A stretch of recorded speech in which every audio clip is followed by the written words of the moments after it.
Bonjour les gens, je vous retrouve pour la troisième vidéo de cette semaine autour du bilan de l'année écoulée et de la détermination des objectifs pour l'année à venir.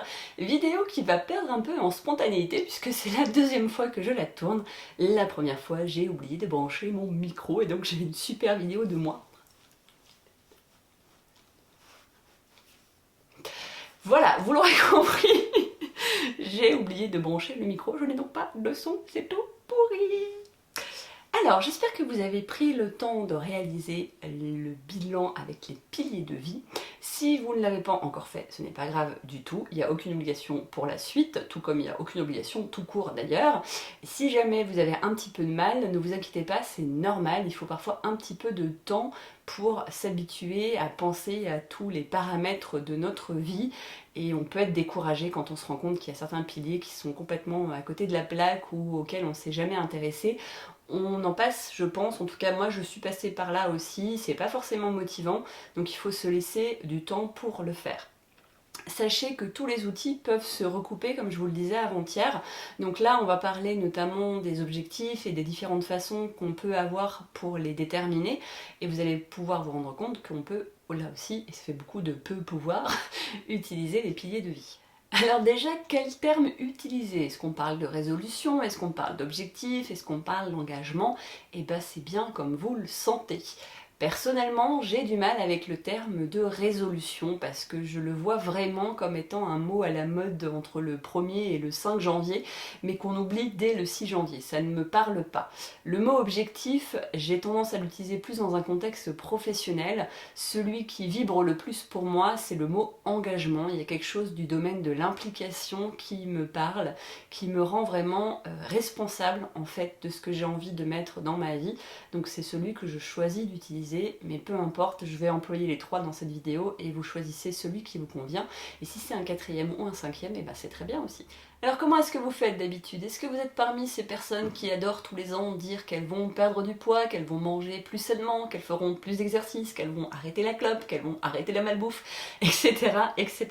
Est-ce que vraiment vous avez l'impression que ce sont des objectifs qui vous font vibrer, qui font sens pour vous, qui vous donnent envie, qui vous donnent la motivation, la niaque qu'il faut pour y arriver? Je vous laisse juger. Le plus simple, me semble-t-il, l'exercice le plus adéquat, c'est la fameuse baguette magique. La baguette magique, c'est partir du principe que vous avez toutes les ressources dont vous avez besoin pour réaliser vos rêves. C'est comme ça que je fais ma dream list. Pour la rédiger, je pars du principe que j'ai tout l'argent dont j'ai besoin, que j'ai tout le temps dont j'ai besoin, que j'ai tous les outils dont j'ai besoin, que rien ne peut m'empêcher en termes de contraintes, de pression, de manipulation, d'atteindre ces rêves, d'atteindre ces objectifs. Et comme ça, eh bien, je m'éclate et je m'autorise tout. Là aussi, comme pour les piliers de vie, la première fois que vous allez vous tenter le truc, peut-être bien qu'il n'y aura que 3 objectifs ou 3 rêves dans votre liste. Et puis peut-être qu'à la fin de la semaine, il y en aura 30. Et puis peut-être qu'à la fin du mois, il y en aura 100. Vous pouvez prendre tout le temps dont vous avez besoin. On n'est pas pressé, c'est pas parce que c'est janvier qu'il faut vous y mettre.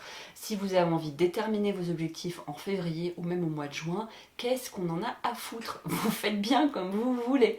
Moi, je suis rodée à l'exercice, ça fait des années que je le fais, ça m'éclate, mais c'est peut-être pas du tout votre cas. Donc vous mettez pas la pression, je me répète, mais zen, il s'agit de se faire plaisir et de se faire du bien. Donc la baguette magique, voilà, j'ai toutes les ressources de la Terre pour moi tout seul, l'univers est à mon service, de quoi j'ai envie, qu'est-ce qui me fait du bien. Je disais tout à l'heure que les outils pouvaient se recouper, utiliser les piliers de vie pour voir si vous avez bien pris en compte tous les paramètres de votre vie, tous vos domaines d'activité, ça peut être l'occasion. Par exemple, est-ce que vous avez évoqué votre vie professionnelle dans vos rêves? Est-ce que vous avez évoqué votre vie personnelle? Je reviens 2 petites minutes sur les piliers de vie. Je vous évoquais le fait que vous pouviez utiliser un paramètre de couleur ou de coloriage ou alors une notation ou alors un terme. L'idée c'est que ça vous serve de base pour déterminer vos objectifs, c'est-à-dire que par exemple si sur un pilier vous vous êtes mis une note parce que vous avez choisi la notation et que cette note est 7, la première question à vous poser c'est comment est-ce que je passe à 8 ou même à 7,5. Pourquoi ne serait-ce que 7,5? Parce que l'idée, c'est les petits pas. Les petits pas, c'est quoi? C'est la version française, on va dire, de la méthode Kaizen qui consiste à découper votre objectif à chaque fois en plus petit objectif, et puis encore en plus petit objectif, pour obtenir le tout premier pas que vous allez faire. J'avais l'habitude de parler des 5 P, le plus petit pas possible positif. C'est-à-dire, si j'ai envie de mettre en place telle ou telle action dans ma vie, par quoi est-ce que je commence? Et bien les piliers de vie, passer de 7 à 8, c'est exactement le même principe. C'est ne pas vous mettre la barre trop haut, ne pas vous mettre la pression pour y arriver. Méthode Kaizen ou plan d'action, j'y reviendrai je pense dans une autre vidéo, sinon je vais encore m'éparpiller et on va jamais arriver à écrire nos objectifs, vous et moi. Alors une fois qu'on a utilisé notre merveilleuse baguette magique et qu'on a plein de rêves et plein d'envies et plein d'idées, on a une dream list que vous pouvez mettre en tableau de vision ou en liste d'objectifs comme j'ai fait là. Encore une fois, vous choisissez. Qu'est-ce que j'ai répété encore une fois, vous choisissez dans ces vidéos? J'espère que vous avez du coup bien entendu le message et que c'est passé dans votre petit cerveau. Alors c'est bien beau de se retrouver face à une liste d'objectifs qui fait 3 pieds de long, mais qu'est-ce qu'on en fait derrière? Et bien derrière, on peut utiliser la méthode du sablier. Le sablier, c'est en fait un vase, c'est faire un 10-3-1. C'est-à-dire comment est-ce que je passe de plein d'objectifs à quelques objectifs.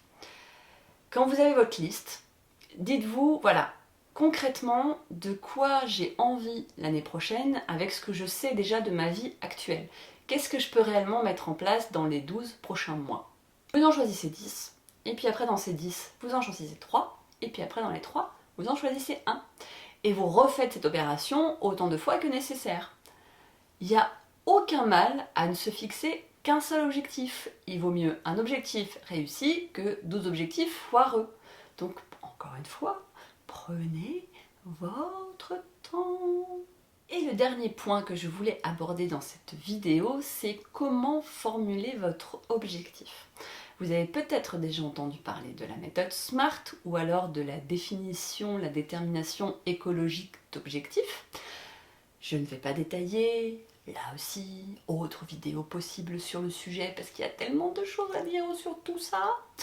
Mais quand même, 3 petites clés hyper importantes. Quand vous formulez votre objectif, virgule, résolution, virgule, engagement, virgule, j'utilise bien le mot qui me vient, utilisez je. Je. Parce que, déjà c'est votre objectif, donc tant qu'à faire, autant parler de vous, mais aussi parce que c'est important de prendre la responsabilité de la réalisation de cet objectif.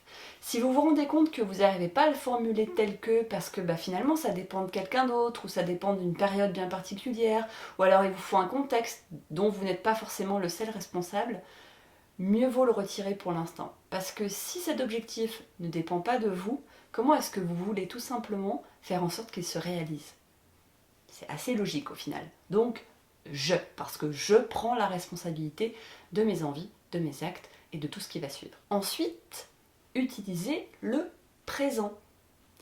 Les formulations qu'on nous apprend quand on est petit, j'aimerais bien que, je voudrais, si jamais c'était possible, et que la comète passait par là, et que Dieu existait, gna gna gna, vous n'allez pas y arriver non plus.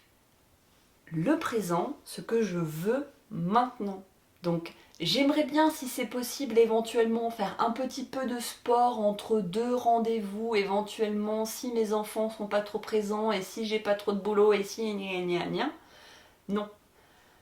Je fais 2 heures de sport par semaine, je me les indique en rendez-vous Outlook dans mon calendrier, je les verrouille pour pas qu'on me les fasse sauter si on est plusieurs sur mon calendrier, et je m'y tiens. Ça, c'est un début de plan d'action par petits pas. Et encore, c'est très large comme objectif, on peut encore plus le découper, et on verra plus tard. Donc le je, le présent et la formulation, alors pas forcément positive, mais en tout cas affirmative. Utilisez des verbes d'action, utilisez des jolis mots, des trucs qui vous font vibrer, qui vous font du bien. Ne mettez pas de « il faut que »,« je dois », ma mère veut que, mon mari m'a dit que... Non. Vos objectifs, les vôtres, rien qu'à vous, qui vous font du bien. Si ça vous fait pas du bien et que c'est une contrainte, virez-le de votre liste, ça n'a rien à foutre là. Je crois que je vous ai dit l'essentiel. Ce que je vous propose, si ça vous tente, c'est que vous mettiez en commentaire ce que vous avez envie de formuler, vos objectifs éventuels, et on pourrait les uns les autres s'autoriser à se répondre avec bienveillance, en se mettant à la place de l'autre, hein, donc diplomatie, empathie, compassion s'il vous plaît dans les commentaires, en disant voilà, moi je trouve que ça c'est bien formulé, ou alors à ta place je l'aurais formulé autrement, pour essayer de vous aider dans la formulation de vos objectifs. J'espère que ces 3 vidéos vous auront permis d'y voir plus clair dans les outils que vous pouvez utiliser pour vous organiser, dans la façon dont vous pouvez procéder pour faire le bilan de vos piliers de vie et dans la façon que vous pouvez avoir de formuler la suite de l'aventure. J'ai plein d'autres idées, plein d'autres sujets que j'ai envie d'aborder, que j'ai un petit peu abordé là dans cette vidéo, comme la méthode Kaizen, comme les petits pas, c'est un peu plus ou moins la même chose, mais aussi les plans d'action, pourquoi pas la méthode SMART, mais ceci étant dit, il y a des très bonnes vidéos déjà qui existent sur YouTube. N'hésitez pas aussi à vous promener parce que tout ce que vous apprenez par vous-même, vous le retenez peut-être beaucoup plus facilement. Et je vous dis à très bientôt, dans quelques jours, pour partager avec vous quels seront moi mes objectifs pour 2017. Et en attendant, je vous souhaite un très très bon réveillon de nouvelle année. Profitez-en bien, faites-vous du bien, prenez soin de vous et à très bientôt. Ciao!